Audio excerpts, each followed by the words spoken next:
This is the Numbers Man Show. The title of our episode this week in economics. It is a standard title. We occasionally deviate or offer special presentations from WBRN Radio and on the Bostonred Network. This is Numbers Man. As we started this particular series, we decided we'd call ourselves Numbers Man. I'm not sure why, because, well, basically we are numbers are statistically oriented, and we'll do a lot of that. We are do our broadcast, I should say, with Cranston Analytics and our Ouija board, and our seesaw model. The Ouija board model is our political model at Cranston. Anyway, nonetheless, we'll spend time talking about the latest GDP numbers, and we'll also take a dive into the Federal Reserve's Beige Book, which is an overview of the American economy, and it's broken down by the various regional banks. By using this particular tool, one can look at basically how these individual areas are doing in terms of the types of businesses that are producing and areas that are not producing. The key concept here is basically moderate growth. It's been into moderate growth for quite some time now. And the same thing, the PCIs we had from ISH Market last week, and we did the EU, the Eurozone, I should say, and several Germany, etc., and even Australia, and the U.S. on their service and manufacturing PCIs. Basically the same thing. Some there were a little growth, but that is just a little growth. One thing to note in economics, that for instance the holiday season, Black Friday has just concluded, and we have local business Saturday and Cyber Monday. These holidays at one time, at least Black Friday, while it has been around, Cyber Monday is later to come to the show, so to speak, and local business. But we now have other holidays in, I believe, July, Prime Day. That is Amazon's day. It's probably one of the biggest, and if you really want to get to the biggest globally, is Alibaba's Singles Day, and that's throughout Asia, and you're literally dealing with billions of people there. So the whole idea of shopping is now global. Not only is it global, it's 24/7. If you use Prime or any of these other services, I should say, or you just dealing with businesses that happen to ship to you. I heard an interesting argument from a woman that owned a floral shop in San Francisco. And her contention was this whole idea of free shipping was phooey. Bringing a little Rick Stout term there, the man that offered the Neurowolf series. Anyway, nonetheless, free shipping, yes, there has to be some sort of equalizer. If you're offering free shipping, either impacts on your profits at a certain level, or using it as what used to be called in retail a loss leader. Now, these are the kinds of things that you see out there. And the discounting, where is the discounting and what is being discounted? Sometimes the discounts are for products that are moving very slowly. I noticed on many of the electronic components that we occasionally get into, this is capacitors and that sort of thing. You can get those from Alibaba, and you'll get that in from China. It'll take a little while, or you can get it on eBay. Costs you many times a little bit more money, but at the same time you'll get it and cost you various tools. And this is the same thing for other kinds of materials. Now, at one time in the old days, so to speak, we had a Radio Shack. In fact, where World Trade Center, not the new one, the old World Trade Center was built, we had a lot of stores that sold radio components. Heathkit people were there and various others. That is no more. Now everything is online, so it's more of an instantaneous situation out there. And what's the impact of that? In one of our, I believe the last broadcast, roughly 3,700 so-called retail stores closed in 2019 so far. And there's a bunch of others slated to close. They'll have their Christmas sales, or whatever you want to call it, and then they will expire in January. And even Barney's, one of the more upscale store, it is in bankruptcy, so they're having sales on a lot of their products. I said supposedly instead of paying $800, you now pay $500. I'm not sure, it was some purse advertised there. But anyway, that's kind of the nature of where retailing is. And in the U.S., roughly about 70% of the economy is consumers. The problem is, and back to the old supply and demand situation, you can only keep the momentum of a consumer going for so long. If you are trying to do it on, say, 1 or 2 days, or in July with Prime, people buy basically what they need, and then they go to what they want.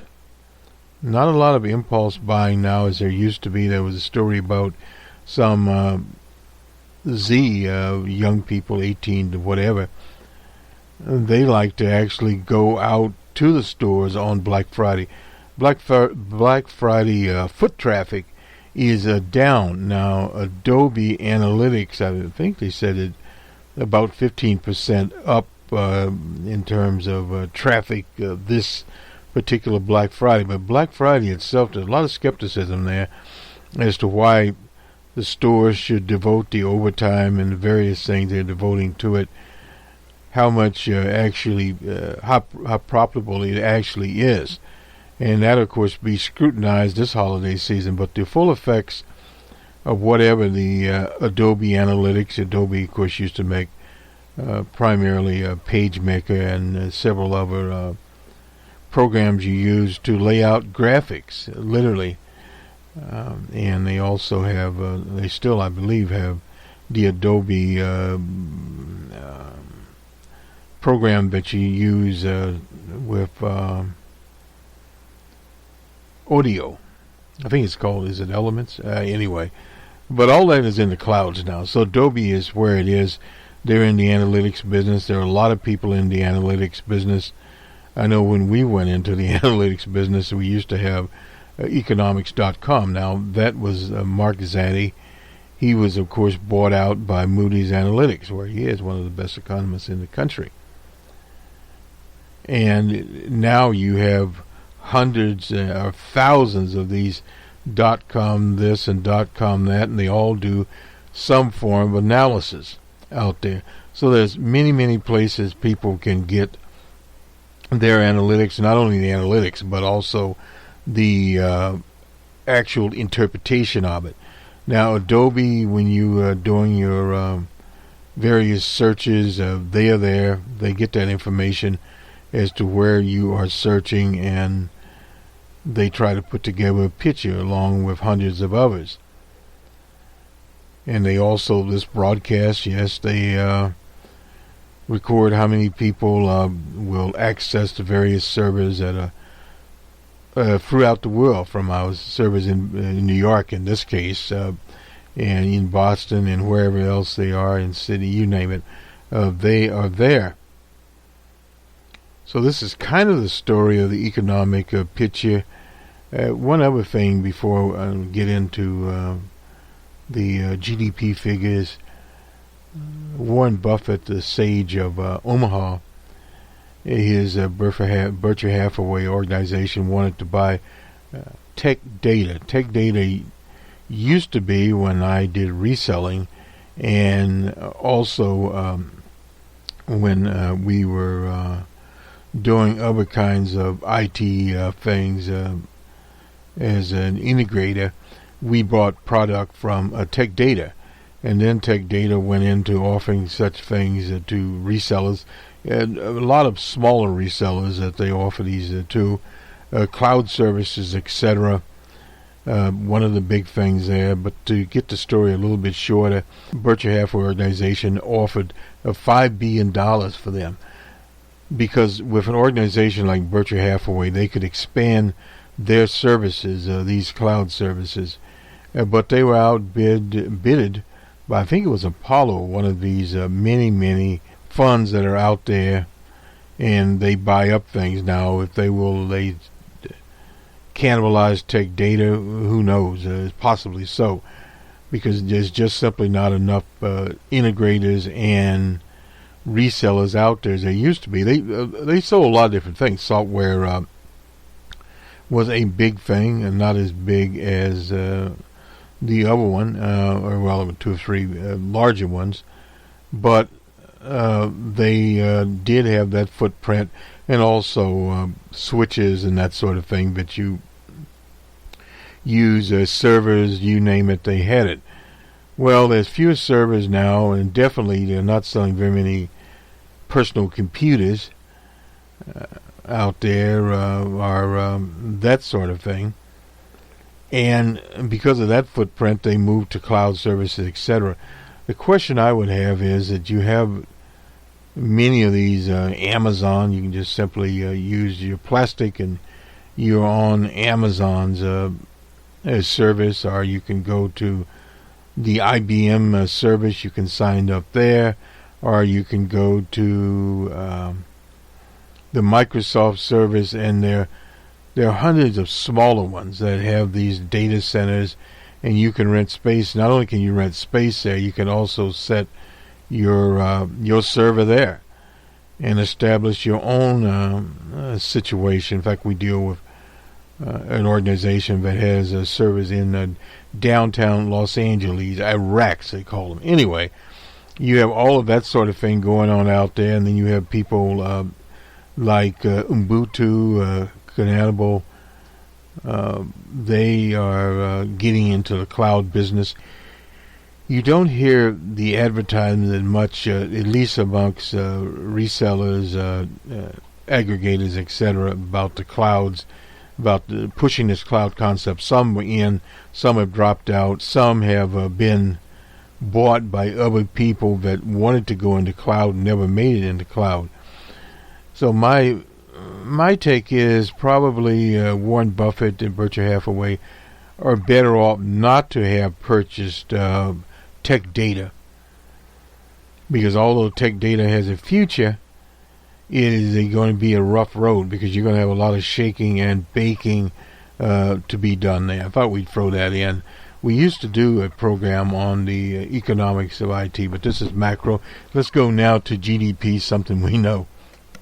Anyway, this is from the Bureau of Economic Analysis. Anyway, gross domestic product, third quarter 2019. This is the second estimate. Corporate profits, third quarter 2019.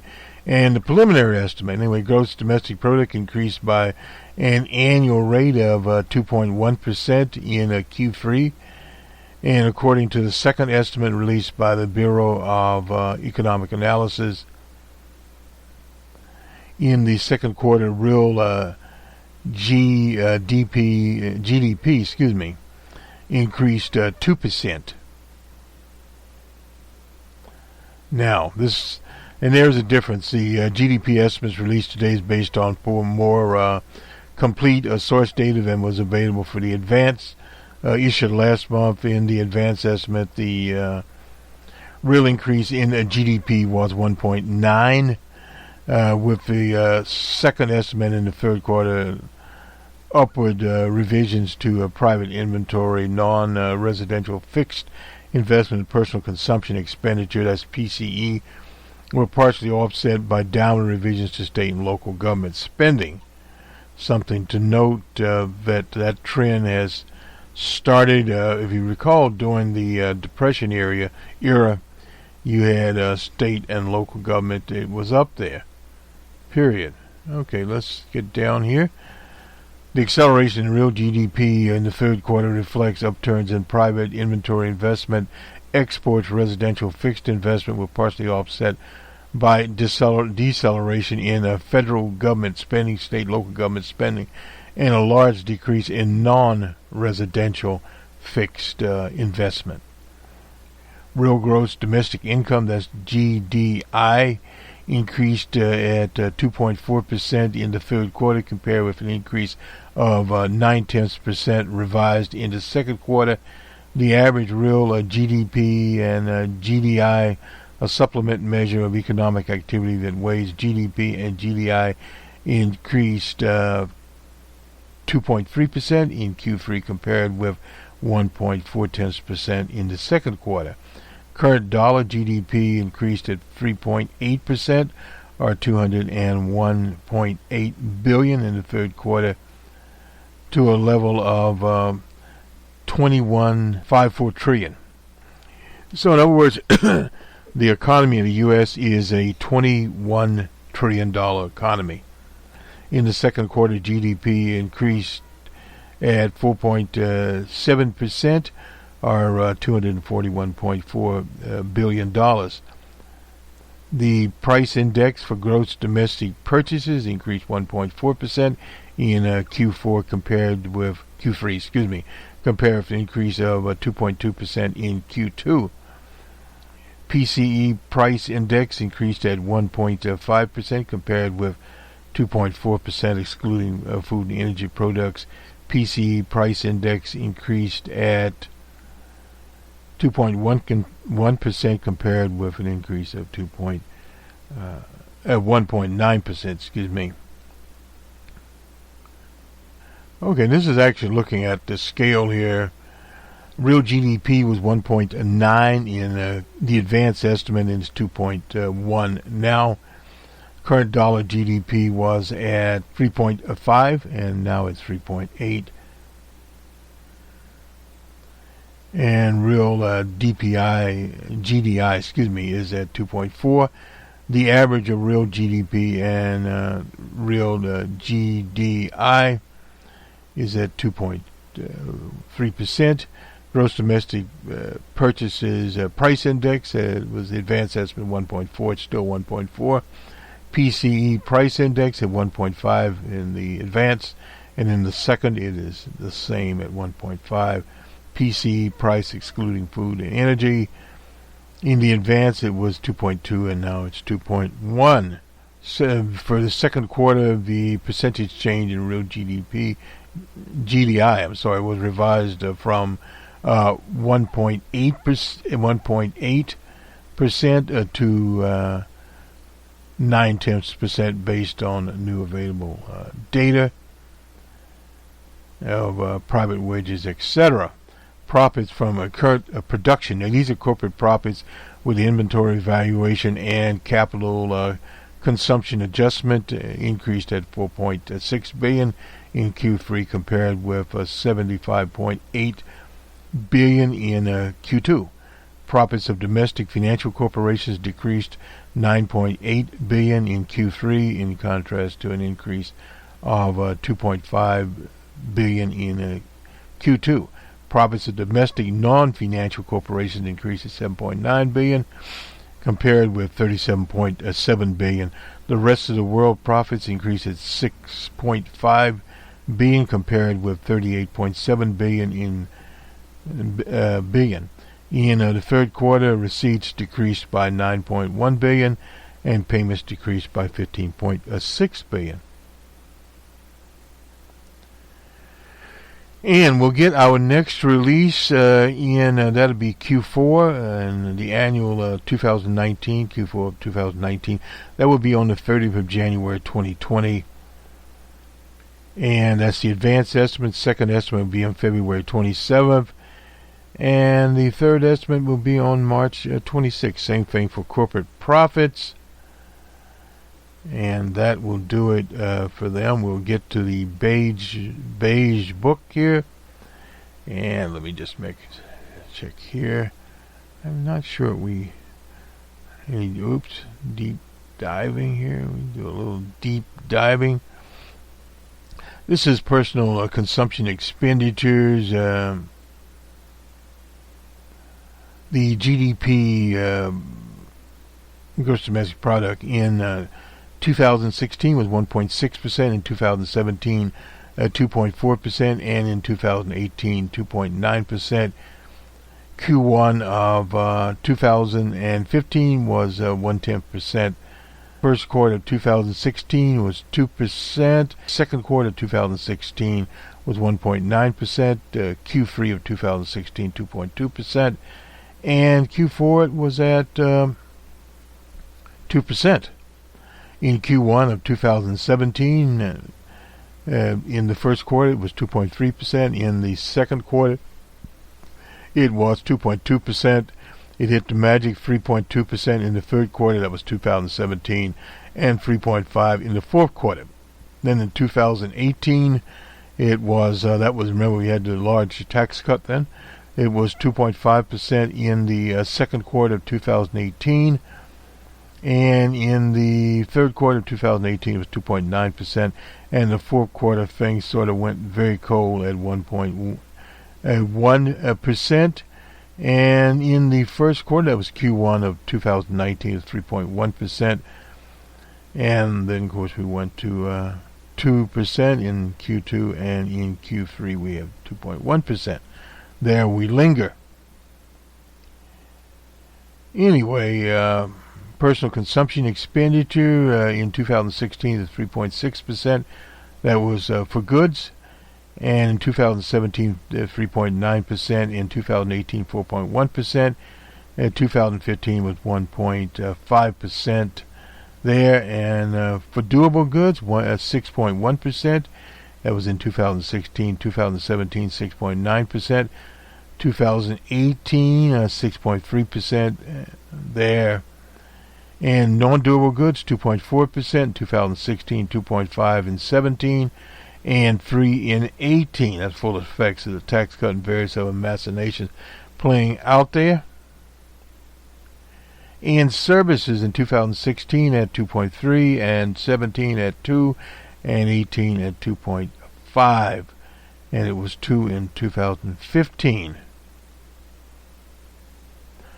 Gross domestic investment in 2016 it was a negative 1.3. In 2017, 4.4. In 2018, 5.1. And in the fourth quarter of 2015, it was a negative 6.1. In 2016, it was a negative 1.6. In the second quarter, it was a negative 1.7. And in the third quarter, it was 0.5. And the fourth quarter of 2016, Banner was 9.3, and in 17 it was 3.4.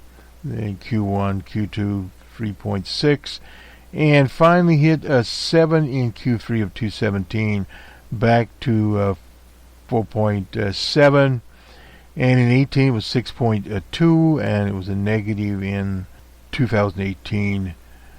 Negative 1.8, and he got to 13.7 in Q3. That was a 218, and in the fourth quarter it was 3, and in Q1 of this year, 2019, it was 6.2, and then it was a negative 6.3 tenths in Q2, and now a negative 1/10 in Q3. This was gross private domestic investment down. And that's an indication, basically, of where the beige book itself is going. Government consumption expenditure and gross investment in 2016 was 1.8. It was 0.7 in 2017, and in 18 it was 1.7. And in 15 it was 1.1. You can kind of see where that's going. Federal government was 0.4 in 2016, 0.8 in 2017, and in 18 it was 2.9, and in 15 it was 2.5. So, well, anyway, 18 was a better year. National defense was at negative 0.6 in 2016, 7 tenths in 7 tenths, and 3.3 in 18, and 2.8 actually in 2015. Wait a minute here. National defense. Sorry about that. Well, no, yeah, 2.8. Reading it correctly. Non-defense spending in 2016 was 2%. 17 was 0.7%. Wait a minute, excuse me. It was 0.8%, and in 18 was 2.4%. You can see 0.4 percentage increase there. Fourth quarter, 2.1% defense spending. And if you move forward with defense spending, it was up in Q4 2017, 4.5%, and 3.7%, so it was some increase here. Non-defense spending, 4.8, that was in the fourth quarter 2017. It was 6. This is non-defense spending. It was 6% in the first quarter 2008, and then it was negative 1%, and in the third quarter of 2018 it was 2.8%, and it was a negative 4.5, and in the first quarter it was negative 5.4%, and then we came up to 16.1 in the second quarter of this year, and then a 5.1 there. State and local governments, we talked about that. It was 2.6 in 2016, and 17 it was 0.6%. In 18 it was 1% to state and local government, 0.2% in the fourth quarter of 2015, and it was 5.8 in the first quarter of 2016, and 1.4 in the fourth quarter. In 17 it was 3/10 also. This is 2017, negative 2/10, and 1.1 in the fourth quarter 2018, 1.4 in the first quarter, 1.8 in the second quarter, 1.6, and a negative 1.2. And in the first quarter of this year, 2019, was 3.3, and then 2.7, and 5/10 in the third quarter. So that's basically the saga of state and local government. We'll take a station break here and go to the Beige Book, WBRN Radio. This is the Federal Reserve's Beige Book, which was released on the 27th of November. I'll skim over the summary here. Economic activity expanded modestly from October through mid-November, similar to the pace of growth seen over the prior reporting period. Most districts reported stable to moderate growth. Growing consumer spending and increase in auto sales, tourism were seen across several districts. In manufacturing, most districts reported an expansion in the current period than in the previous, though the majority continued to experience no growth at all. The picture of non-financial services remained quite positive, with most districts reporting a modest to moderate growth. Transportation activities rather mixed across the districts. Reporting from the banking sector indicated continual but slightly slower growth in loan volume. Home sales were mostly flat to up, and residential construction experienced a more widespread growth compared to prior reports. Construction and leasing activity of non-residential real estate continued to increase at a modest pace. Agriculture conditions with little change overall, remaining strained by weather, low crop prices. Activity in energy sector deteriorated modestly amongst reporting districts.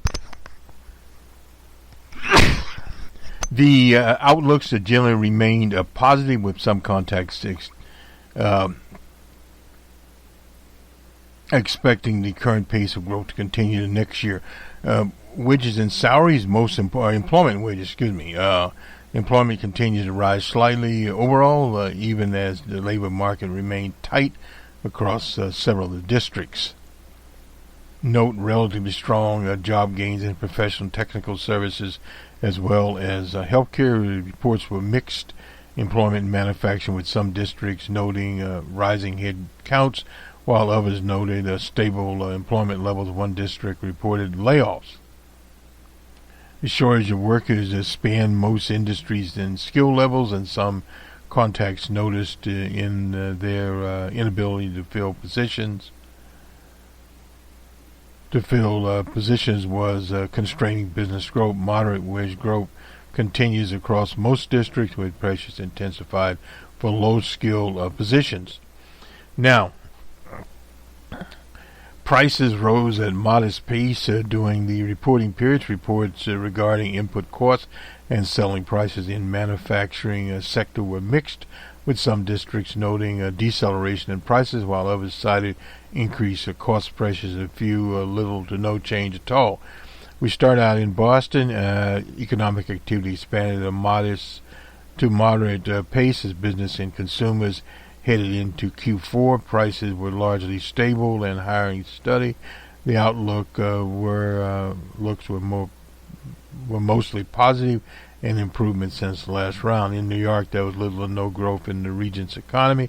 Employment was little changed. The job creation slowed there in New York. Service sector activity weakened and real estate markets softened somewhat. And we'll go down here. On to Philadelphia. On balance, business activity continued at a modest pace of growth during the current beige book period. Labor market tightened further throughout the district, accompanied by slowing employment growth and then continued moderate wage growth, and price increases remained modest, and most firms expressed cautious optimism, but continued uncertainty. In St. Louis, economic conditions have been mixed, but relatively unchanged since the last report. The context noted the highest sense of economic uncertainty. Labor market conditions remain tight, and many firms reported raising wages and salaries to attract new workers. The outlook amongst firms surveyed in mid-November was slightly pessimistic, and this has been a trend with businesses more so than consumers. On to Cleveland. The 4th District's activities increased modestly. Strength in professional business services drove the growth. Manufacturing improved slightly. Home and auto demand was up, though non-durable good consumption was mixed. Employment grew slightly, driven by hiring.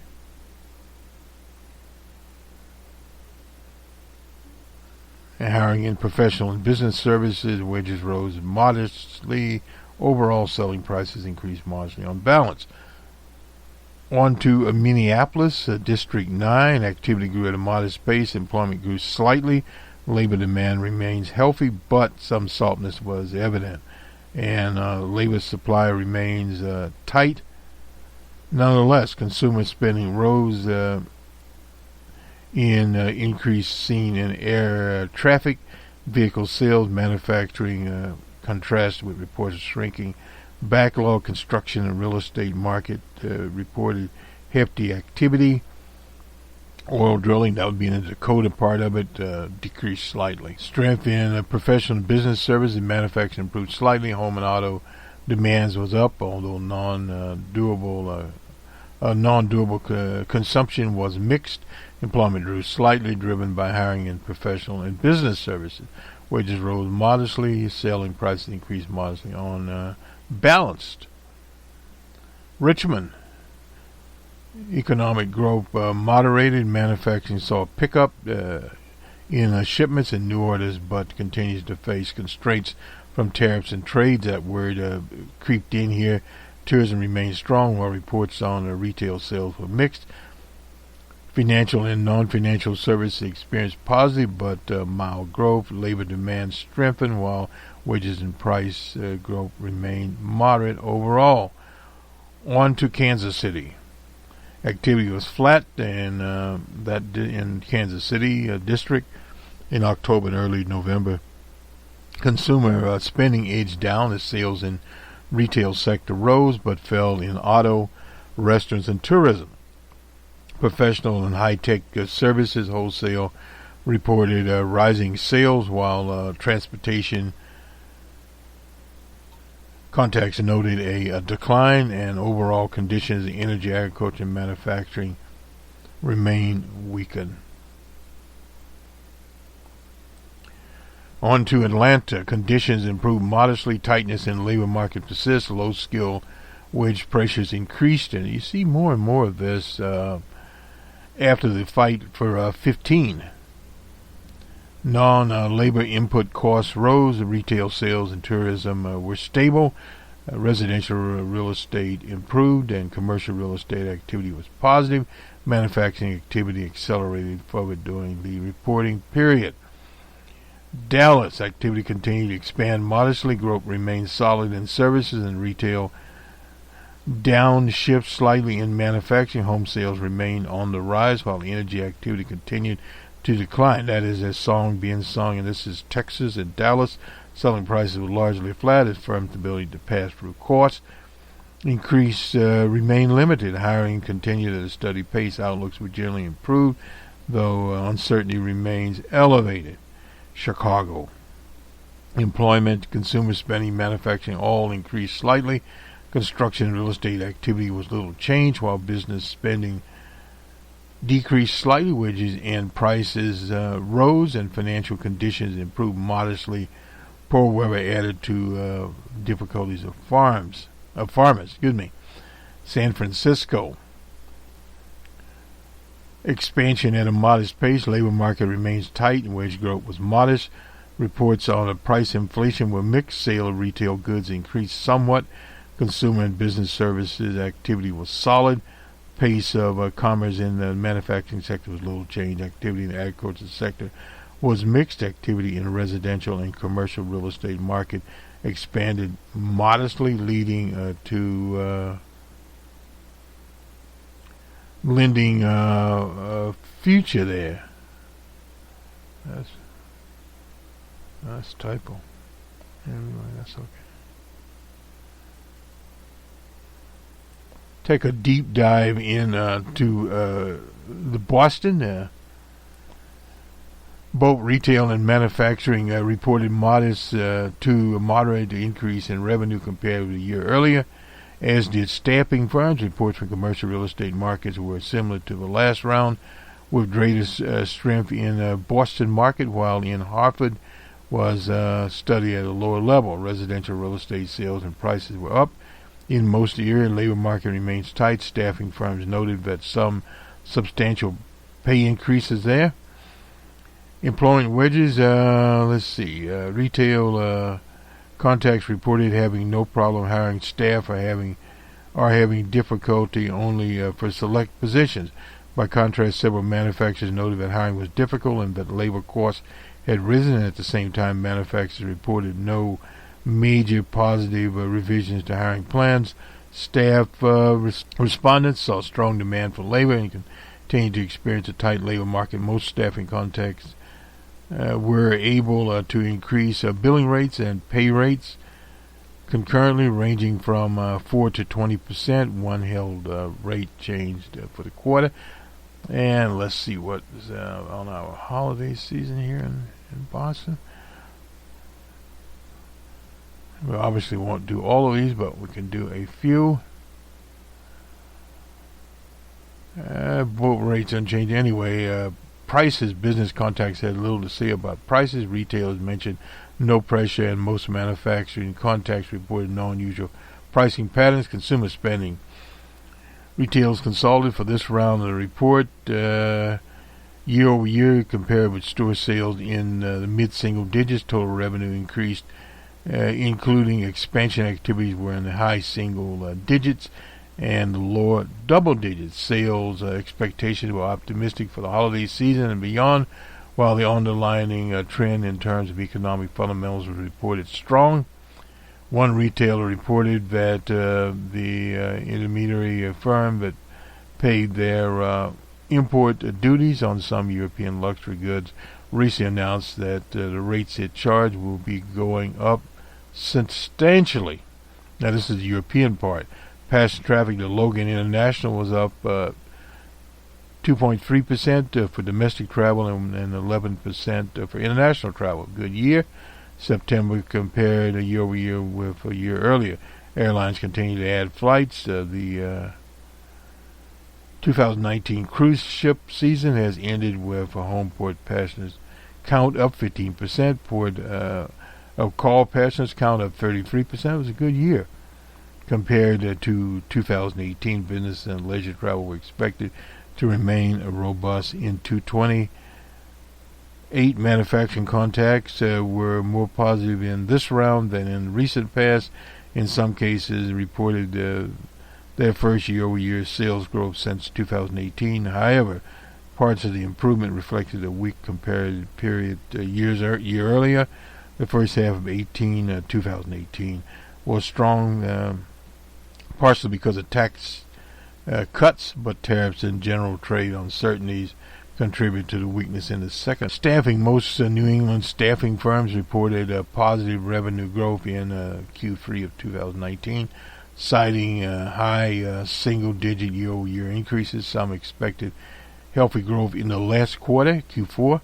Job candidates often do not possess the skill sets and experience desired by employers, so staffing firms have augmented their training efforts. They have also increased their presence of online boards and other advertising channels. A few respondents have expanded by hiring more recruiters and building specialized teams for retrained search services and permanent placements. All staffing contacts express optimism for additional gains in 2020. Interesting there. On the residential real estate market, most areas reported year-over-year changes from September 2018, September 19. New Hampshire reported October statistics, and Vermont reported, and Connecticut were unavailable. Single-family homes closed sales at medium. Sales prices up in the 5 reporting areas. Condo sales rose modestly in all areas except in Rhode Island. Rhode Island's always been a problem in New England. Condo inventory improved in Boston and in Maine, but decreased in Rhode Island. Massachusetts and New Hampshire experienced a slowdown in closing sales.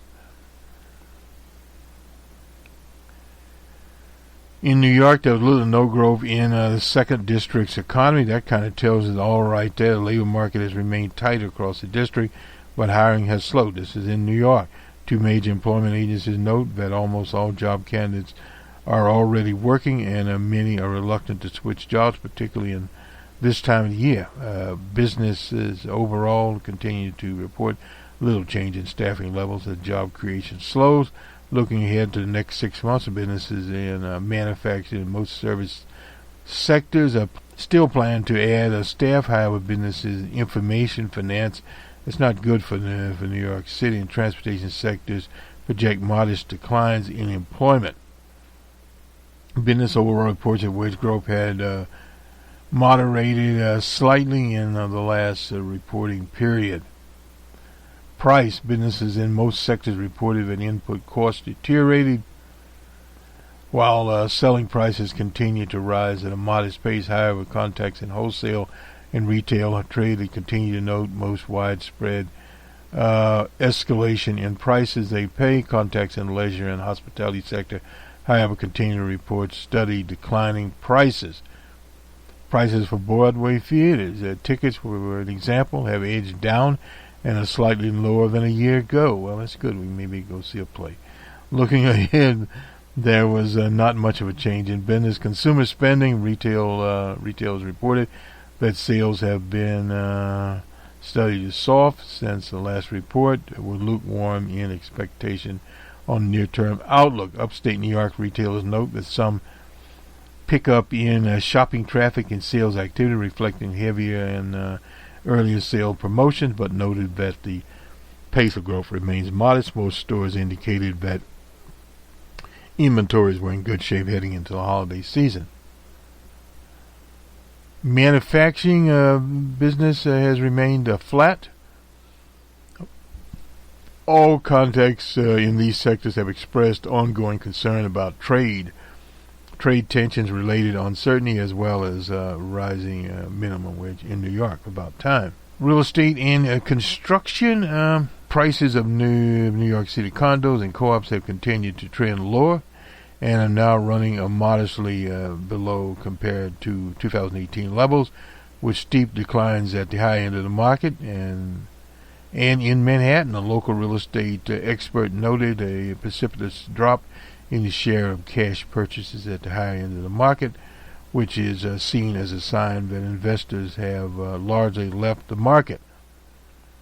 The inventory of existing homes have continued to climb at a fairly high level in Manhattan, but less so in other boroughs. Housing market in the suburban areas around New York have been more stable, with prices still up there, I guess. And let's see. Upstate New York, sales market has remained strong. That's interesting. Vacancy rates have edged up, but remain quite low across New York City. Rental vacancy rates. While Manhattan rents have leveled off, rents across much of the other city and metro have continued to rise at a modest pace. Bad news for consumers. Commercial real estate prices across the district have generally weakened. That needs to happen. Financial sector contacts generally report soft business there. Banks are reporting higher demand for residential and commercial mortgages, but unchanged demand for consumers and C&I loans. Credit standard were said to be unchanged across all major categories. On to Philadelphia. I won't spend all the time on it. Employment grew slightly during the current beige book, but at a slower pace in Philadelphia. Manufacturing reported a modest activity, somewhat slower than the moderate price reported in the last period. Consumer spending. Contacts for malls and convenience stores reported modest growth in non-auto retail sales, a return for somewhat faster pace during the prior period. Mall stores operators reported solid year-over-year sales growth for convenience stores. First time suspect a little economic softness, underlining a slight downtick in their positive rate of sales growth. First one they had to comport it anyway. Let's see. Auto sales are continuing to edge lower, but remain near high levels. Philadelphia dealers noted positive year-over-year sales in October, while in Jersey, dealers reported slight growth in October following a weak September. That's the opening of the season usually. Tourism appears to grow at a slight pace, a bit slower than in prior periods. Philadelphia remains positive, but a slower year-over-year basis. Atlantic City casinos revenue slowed from the prior period and were down slightly on balance. Well, Trump sold his a long time ago. In Cleveland, aggregated employment increased slightly over the period. Professional business service firms continue to staff up to meet demand. Construction contractors indicate typical winter layoffs have been delayed this year. Non-seasonal rental staffing levels were stable. Most banks held employment levels there, but one large bank implemented layoffs and said interest rate reductions put pressure on margins. And now this is the other side of the interest rates that people cry about, and the present administration. It does not do banks well. One community banker said he needed to raise wages 10% to attract qualified talent. Construction pay was mostly unchanged. Freight firms reported little pressure to raise wages there. And some of the things going on here. Selling prices in the district rose modestly on balance. Most price inflation came from service firms. Non-steel manufactured prices were stable there. Consumer spending. Retail reported slightly higher sales. Light vehicle sales were sold and increased. One dealer noted that new vehicle sales in October was boosted by a 7% increase in manufacturing incentives, and they're doing these incentives now. Okay. As consumer spending, let's see. Manufacturing reported a slight increase. However, several contacts said international weakness still weighed on demand, especially softness in Western and Central Europe. The ongoing negative impact of the Chinese situation. Freight sector has weakened since the last report. Major contacts, no change there. Ongoing weakness in manufacturing sector was a major contributor to recent softness. One contact noted demand weakness because of manufacturing output from Mexico had fallen slightly. I won't spend any time on Richmond here. I'll have to skip it because we are running a little late.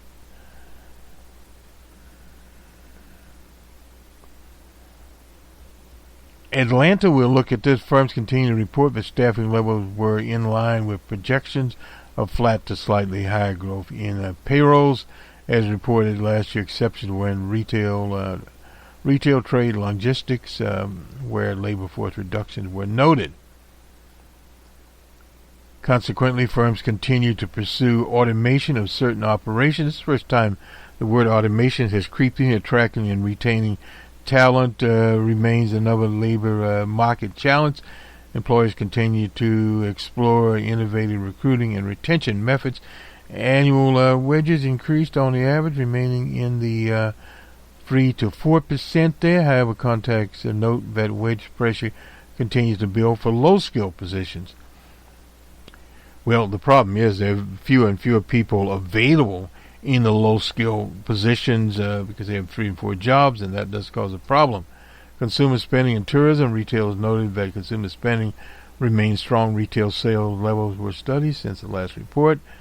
Contacts anticipate a healthy holiday season, with online sales growth expected again outpaced brick and mortar. Tourism and hospitality contacts indicate a higher level of uncertainty for the year ahead. However, overall business sentiment remained positive there, and that's in Atlanta. Chemical and petrochemical, you do have some of that in Georgia, and some of the other parts of the year described as softening in production related to slower economic growth, global economic growth there. In the southeast, renewable sales and production activity. Agriculture remains mixed.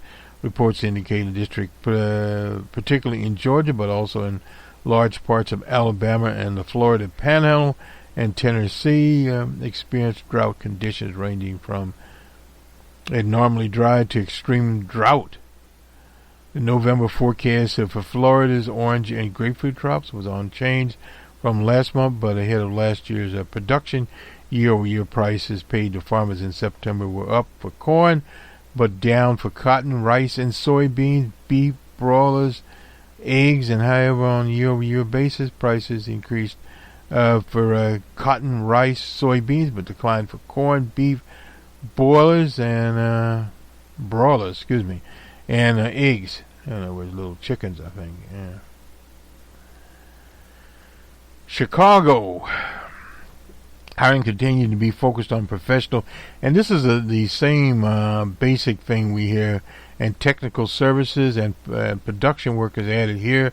Multiple contacts reported bringing back retired workers as a way to fill openings. Manufacturing faces slow demand against reported cutting hours rather than layoffs, because they were worried that the tightening labor market would make it difficult to hire when demand recovers. That's always a business has to think about there. Prices moved up slightly in early October and early November. Retail prices increased modestly. One contact said that food, home goods, and apparel retailers were struggling to pass on high costs. Consumer spending increased slightly on balance.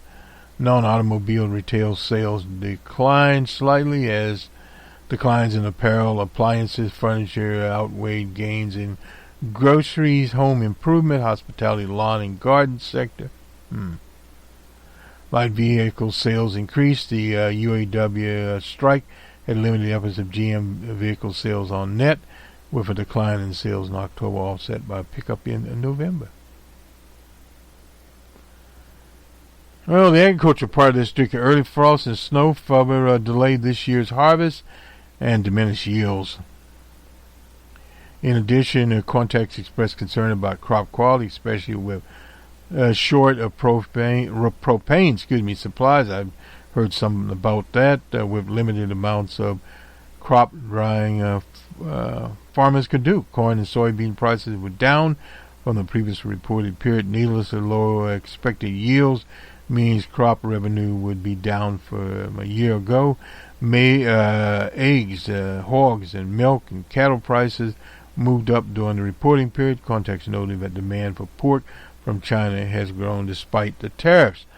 They have swine disease in China, knocked out the crop.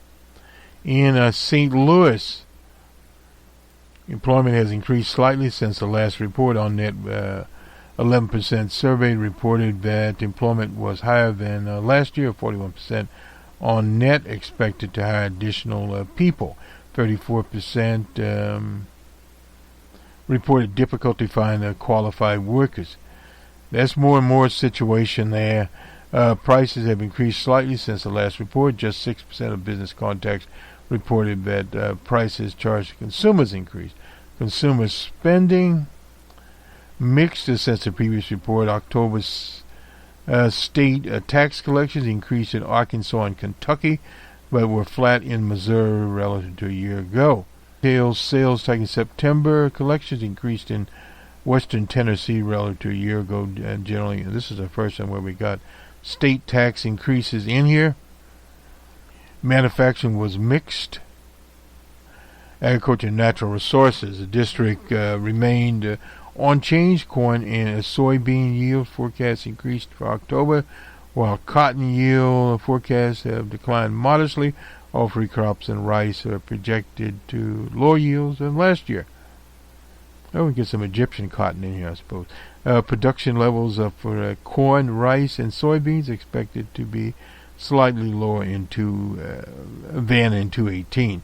Natural resource extraction conditions declined modestly from September to October, with adjustments there. Production declining by 4%. October production declined 7% from a year ago. To Minneapolis, October survey of manufacturers in Minnesota and Dakota found that hiring sentiment had improved from the contractionary levels a month earlier. A second survey amongst bankers and other rural businesses in the same states found that new hiring sentiment was quite positive. Job postings this fall were modestly higher in the Dakotas, Michigan's Upper Peninsula, while Minnesota were lower.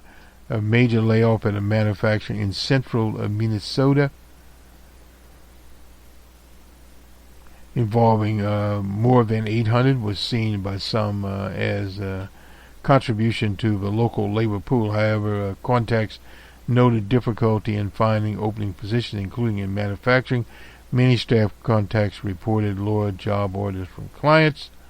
Seeking declined 20% there. Initial unemployment insurance, most recent 6-week period, were 3%, about 3% higher. An increase is seen in Montana, North Dakota, and Wisconsin.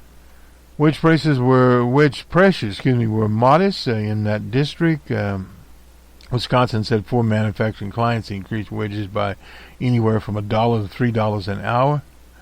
In Minnesota, Fed survey of district-wide businesses found 62% of employers raised wages by 3% or more compared with a year earlier. However, amongst small sample of large firms, most reported increasing their wages by less than 3% over the past 12 months. That's a very unusual situation. Consumer spending, gross sales in South Dakota jumped more than 6% in September compared with a year ago. The state also saw 11% growth in gaming receipts. Gross sales in Wisconsin were down 1% over the same period, followed by a strong summer sales. Sales tax receipts in Minnesota and in North Dakota have also trended higher than forecast. A vehicle dealer with multi-state outlets in the western portion district saw sales fall modestly in September compared with a year earlier. but rebound 8% in October. Airport traffic in September and October was strong across many districts. Regional airports in Minnesota, hotel occupancy and revenue per room improved modestly. Montana were also up there. The district saw double-digit declines. That consumer loan demand, this is a theme throughout a few districts, declined there. Manufacturing activity declined modestly from the last report. Heavy equipment producer noted a slowdown in sales that they initially blamed on a heavy rainfall. Custom manufacturing reported decrease in backlog work. We're running over time here. I only have to conclude this, but nonetheless, let me just sum up what basically went on in the districts. Modest to slight growth. In many districts, still finding skilled labor is a problem, or these certain specific skilled positions. And also we saw an increase at the production level and at lower skilled production, including McDonald's, I suppose, and those kinds of places. The problem is there are fewer and fewer workers in that category. With new immigration emphasis there, those workers are not filling that. And because of the lower wages there, workers literally can't afford to work there.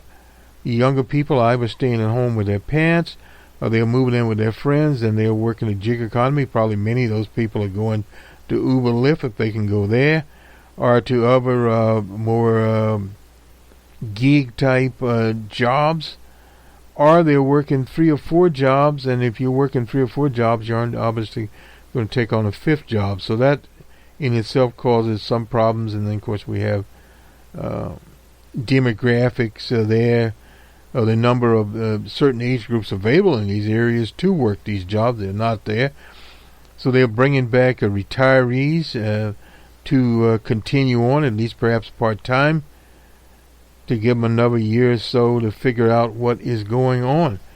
But that is only a temporary fix. If they bring back, say, a worker that's 65 years old, that worker perhaps will stick around for another couple of years, maybe, and some maybe on into the 70s or so. But still, there's not that many of those out there. And it depends, obviously, on the job and the health of the person, etc., etc. So that is some of the things going on. And in a final note here, the market's a little over 20, I think it's 28.43 is where the Dow was. But we didn't do the numbers today because we're doing so many other numbers here. But the decline in Brent crude and futures, and in terms of that, less drilling activities in the Dakotas, less drilling activities in Texas. Those things are impacting the shale oil business. Is not what it used to be. And then you look at the worldwide situation, it is not as robust as it was a year, 2 years ago. Some slowdowns, and from our PCIs the last time around, some of the Eurozone economies showed some improvement, but the problem is these are sort of ups and downs, some improvement not. The UK on the 12th of December will have their election, and they'll decide what to do with Brexit and how Brexit will affect some of the businesses now located in London, and also we look at Hong Kong, the problems they've had there. Many of those businesses that now have headquarters in Hong Kong are moving to China to have their headquarters there, because that's primarily where they're doing their businesses. Hong Kong used to be the midpoint for the West, not as much anymore. So the problems in Hong Kong are going to have to be stabilized. There's no doubt about that. The Chinese government's going to have to come to some accommodative type poise there. And in Zimbabwe, we did that on their currency. Even worse problems there. The doctors, what they call junior doctors, had been on strike for 2 months. Now the senior doctors, this is a public health care situation, which means health care is falling apart in Zimbabwe the problem there. They've also got with crop production, other problems. The country is a basket case, much more so when the late President Robert Mugabe was there. And that is part of the problem. Transparency, corruption that continues, and various other factors, low crop growth, sanctions by the West, you name it, there's a long list of problems. Whereas in other parts of the continent, Kenya, for instance, growth is there. The economy is starting to grow. The positive factors of the net or the internet are starting to be seen. And that tends to grow much, much faster as it gets some stability. The mobile carriers are there, and as they get, they have their cables there now, better internet access, there's satellite access via SpaceX, that's Mr. Elon Musk's organization, and his low-flying satellites. Is that technology, and people can get inexpensive broadband. We've been advocating for open source broadband for a very, very long time, and a cheaper broadband. That is the key to the whole thing. We advocate here for municipal broadband. In fact, the Labour Party is campaigning in the UK on providing a municipal broadband across England, and that could be realized there, and as building costs. In other words, as a utility, but a national utility. That can be done. Many nations do that, but still there's the private entrepreneurs in the mix there. The problem is when you start talking about low-cost broadband, gig service or whatever, you've got a thing. Even in the U.S., you've got that to rural areas. The satellites will start to solve some of that problem. This is This Week in Economics on the 29th of November. Actually, on the 30th of November. We'll change that as we finish the broadcast up here. We've literally went through a new day. Anyway, on the 30th of November 2019, Numbers Man here, and happy holidays from us and Cranston Analytics. Good day.